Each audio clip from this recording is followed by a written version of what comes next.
മനുഷ്യൻ്റെ ജീവിതത്തിലെ ഏറ്റവും വലിയ അപകടത്തിലേക്ക് കൊണ്ടുപോകുന്നൊരു വസ്തുവാണ് ദേഷ്യം.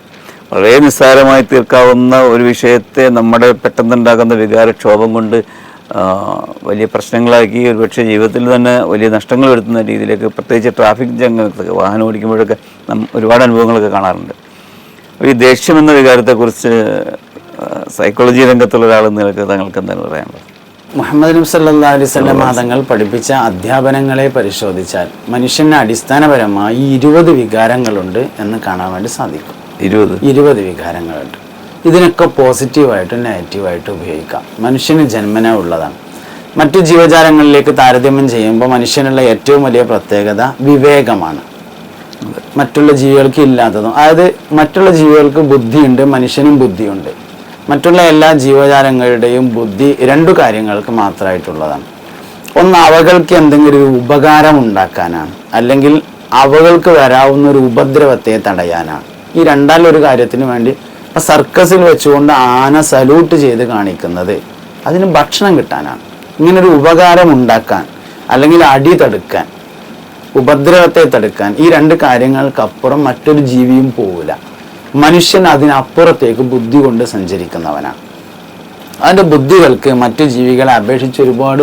അപ്പോൾ ഞാൻ പറഞ്ഞ ഒരു ആശയം എന്താ വെച്ചാൽ, എങ്ങനെങ്കിലും തട്ടിമുട്ടി ജീവിച്ചു പോകാനാണെങ്കിൽ ഈ ബുദ്ധിയും വിവേകവും ആവശ്യമുണ്ടായിരുന്നില്ല. അപ്പം മറ്റു ജീവജാലങ്ങളിൽ നിന്ന് വ്യത്യസ്തമായി മനുഷ്യന് ചില നിമിത്തങ്ങളുണ്ട്, അല്ലെങ്കിൽ മനുഷ്യന് ചില ജീവിത രേഖകളുണ്ട്. അതിനെ അവൻ മനസ്സിലാക്കിയിട്ട് വേണം പോകാൻ. അതുകൊണ്ട് എല്ലാ വികാരങ്ങളെയും അറിഞ്ഞുപയോഗിക്കണം. ഒന്നാമത്തെ വികാരമായി എല്ലാ ഗ്രന്ഥങ്ങളും പരിചയപ്പെടുത്തിയിട്ടുള്ളത് ദേഷ്യത്തെ തന്നെയാണ്. ദേഷ്യം എന്നുള്ള വാക്ക് നമ്മൾ പറയുമ്പോൾ ചിലപ്പോൾ നമുക്ക് തോന്നും അത് നെഗറ്റീവാണ്, ഒരിക്കലും ഉണ്ടാവാൻ പാടില്ലാത്തതാണെന്ന്. പക്ഷെ അങ്ങനെയല്ല. ചിലപ്പോൾ ദേഷ്യം ഉണ്ടാവുകയും ചെയ്യാം. ഇസ്ലാമികമായി പറയുമ്പോൾ അൽ ഹബ്ബു ഫില്ലാഹി വൽ ബുഗ്ദു ഫില്ലാ, അള്ളാഹുവിൻ്റെ മാർഗത്തിൽ സ്നേഹിക്കുക, അള്ളാഹുവിൻ്റെ മാർഗത്തിൽ ദേഷ്യപ്പെടുക. പക്ഷെ പലപ്പോഴും നമ്മുടെ ദേഷ്യം അള്ളാഹുവിൻ്റെ മാർഗത്തിലല്ല ആകാറുള്ളത്, അള്ളാഹിൻ്റെ മാർഗത്തിലാണെന്ന് പേരിടുകയാണ് ചെയ്യുക. നമ്മളെണ്ടാകും കൂടി ഇവിടെ ഇങ്ങനെ ഇരുന്നുകൊണ്ട് ഇസ്ലാമിൻ്റെ കാര്യങ്ങളൊക്കെ ഇങ്ങനെ പറയുകയാണെന്ന് വിചാരിക്കുക. അപ്പോൾ ഒരാൾ വന്നാണ്ട് ഇപ്പോൾ ഇവിടെ പറഞ്ഞു ഇവിടെ ഇസ്ലാം പറയാൻ പാടില്ല എന്ന് പറഞ്ഞാൽ നമ്മൾ പറയാം, എന്നാൽ പിന്നെ ഞാൻ അത് പറഞ്ഞിട്ട് തന്നെ ബാക്കി കാര്യം എന്ന് പറയുമ്പോൾ അള്ളാഹ് ഉഷാറായതാണ് നമുക്ക് തോന്നുക. സംഗതി നമുക്ക് ഈറൊടിച്ചതാണ്. അപ്പോൾ നമുക്ക് ദേഷ്യം പിടിക്കുന്നത് നമുക്ക് അള്ളാഹുവിലേക്കും ദീനിലേക്കും ചേർത്തി പറയാറുണ്ട് ചിലപ്പോഴെങ്കിലും. അങ്ങനെയല്ല, അള്ളാഹുവിൻ്റെ മാർഗത്തിൽ ഒരാൾക്ക് അടിസ്ഥാനപരമായി ഉണ്ടായിരിക്കുന്ന ദേഷ്യമാണെങ്കിൽ അത് പോസിറ്റീവാണ്. അപ്പോൾ ദേഷ്യം തീർച്ചയായും നിരാകരിക്കപ്പെടേണ്ട ഒരു കാര്യമല്ല, ഉണ്ടാകേണ്ടത് തന്നെയാണ്.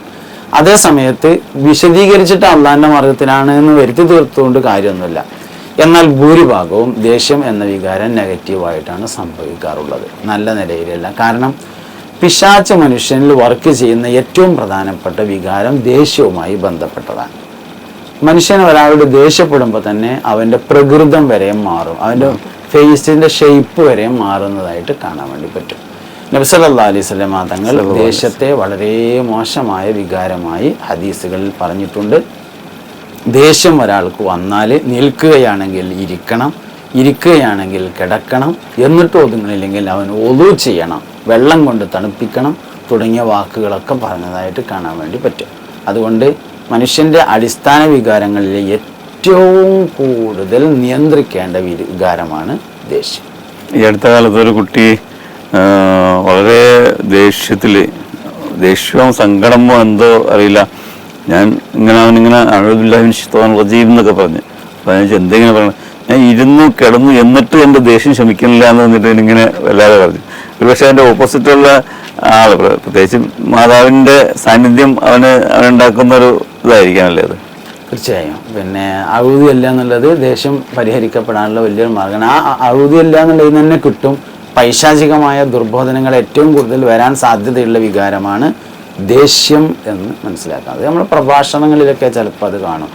ഒരാളെ റഹ്മത്തോടുകൂടി വാത്സല്യത്തോടുകൂടി ഒരു കാര്യം പറഞ്ഞു കൊടുത്താലാണ് ആളുകൾക്ക് മനസ്സിലാകുക. ദേഷ്യപ്പെട്ട് പറഞ്ഞു കൊടുത്താൽ നമ്മുടെ മക്കൾക്ക് തന്നെ മനസ്സിലാവില്ലെങ്കിൽ ശിഷ്യന്മാർക്ക് തീരെ മനസ്സിലാവില്ല എന്നുള്ളതാണ്. അതുകൊണ്ട് ഉപദേശങ്ങളുടെ അടിസ്ഥാനം വാത്സല്യമായിരിക്കണം, ഒരിക്കലും ദേഷ്യമാകരുത്. ഈ ദേഷ്യം പോലെ തന്നെയാണല്ലോ നമ്മുടെ ജീവിതത്തിൽ സന്തോഷവും സ്നേഹവും എല്ലാം. അപ്പോൾ ഈ വികാരങ്ങളെല്ലാം ഒരേ ചരടിൽ കോർത്ത് ഉപയോഗിക്കേണ്ടതുമാണ്. പക്ഷെ അതൊക്കെ എവിടെ, എപ്പോൾ, എങ്ങനെ എന്നുള്ളതാണ് എൻ്റെ ഒരു ക്രോഡീകരണം. ഇപ്പോൾ നമ്മുടെ സ്നേഹമാണെങ്കിലും ഇപ്പോൾ താങ്കൾ പറഞ്ഞു നമ്മളൊരു ഉപദേശം കൊടുത്താൽ പോലും സ്നേഹത്തോടെ ആയിരിക്കണം എന്നുള്ളത്. അപ്പോൾ ആ വാത്സല്യവും സ്നേഹവും ഒക്കെ സമ്മിശ്രമായി കിടക്കുന്ന ഒരു വസ്തുതയാണ്. അതിനെക്കുറിച്ചൊക്കെ ഒന്ന് വിശദീകരിക്കാം. സ്നേഹം, വാത്സല്യം തുടങ്ങിയ നേരിയ വ്യത്യാസങ്ങളുണ്ടെങ്കിലും എല്ലാം ഏകദേശം ഒന്നുപോലെയായി നമുക്ക് മനസ്സിലാക്കാൻ വേണ്ടി കഴിയും. ഹദീസിൽ തന്നെ പറഞ്ഞിട്ടുണ്ട്, നിങ്ങൾ അഹ്ബിബ് ഹബീബ് കഹൗനമ്മ അസായിയക്കുന ബഗീദക യൗമമ്മ, നീ നിന്റെ സുഹൃത്തിനെ ഇഷ്ടപ്പെടേണ്ടത് ഒരു മധ്യമായ നിലയിലാണ്. കാരണം എന്നെങ്കിലും ഒരിക്കൽ അവൻ നിന്റെ ശത്രുവായാലോ. അപ്പോൾ ദേഷ്യപ്പെടുന്നത് അങ്ങനെ തന്നെയാണ്. ഒരാൾ ദേഷ്യപ്പെട്ടപ്പോൾ നീച്ചാണ്ട് കാലൊക്കെ ചവിട്ടി മുറിച്ചു, പിന്നെ ഇഷ്ടം വരുമ്പോൾ ആ കാലവിടെ വെച്ചു കൊടുക്കാൻ കഴിയില്ല. അതുകൊണ്ട് ദേഷ്യപ്പെടുമ്പോൾ ചെയ്യേണ്ടത് ഇഷ്ടപ്പെടുമ്പോൾ പൊറുക്കാൻ കഴിയുന്ന കാര്യങ്ങളായിരിക്കണം. ഇഷ്ടപ്പെടുമ്പോൾ പറയുന്ന കാര്യങ്ങൾ ദേഷ്യപ്പെടുമ്പോൾ ശരിക്ക് ഉപദ്രവമായി വരാത്തതായിരിക്കണം. ഭാര്യയോടാണെങ്കിൽ പോലും അങ്ങനെയാണ്. തൻ്റെ ഭാര്യയോട് അവൻ ഉള്ളു തുറന്ന് പറഞ്ഞിട്ടുള്ള കാര്യങ്ങൾ എന്നെങ്കിലും അവർ തമ്മിൽ ഒരു പ്രശ്നമുണ്ടായാൽ ഇവന് എതിരിൽ അവൾക്ക് ഉപയോഗിക്കാൻ പറ്റാത്ത കാര്യങ്ങൾ മാത്രമായിരിക്കണം മറ്റൊരാളുമായി ഷെയർ ചെയ്യുന്നത്. എല്ലാ മനുഷ്യനും അവൻ്റെതായ ചില സ്വകാര്യതകൾ ഉണ്ടാവും. ആ സ്വകാര്യതകളെ കാത്തു സൂക്ഷിക്കാൻ വേണ്ടി കഴിയണം. അതുകൊണ്ട് ദേഷ്യം എന്ന വികാരം പോലെ തന്നെ ദോഷവും ഗുണവും ഉണ്ടാക്കുന്ന ഒരു വികാരമാണ് സ്നേഹവും വാത്സല്യം തുടങ്ങിയ കാര്യങ്ങൾ. സ്നേഹത്തെക്കാൾ ഒരല്പം കൂടി മുന്നോട്ട് പോകുന്നതാണ് വാത്സല്യം. റഹ്മത്ത് എന്ന അറബി പദത്തിൻ്റെ അർത്ഥമായിട്ട് നമുക്ക് വാത്സല്യത്തെ മനസ്സിലാക്കാം. അള്ളാഹുവിനെ പരിചയപ്പെടുത്തിയപ്പോൾ ആദ്യമായി പറഞ്ഞിട്ടുള്ളത് ബിസ്മില്ലാഹിർ റഹ്മാനിർ റഹീം, അവൻ്റെ വാത്സല്യത്തെക്കുറിച്ചാണ്. നബി സല്ലല്ലാഹു അലൈഹി വസല്ലം തങ്ങളെക്കുറിച്ച് പറഞ്ഞപ്പോഴും പറഞ്ഞിട്ടുള്ളത് നബി തങ്ങളുടെ വാത്സല്യത്തെക്കുറിച്ചാണ്.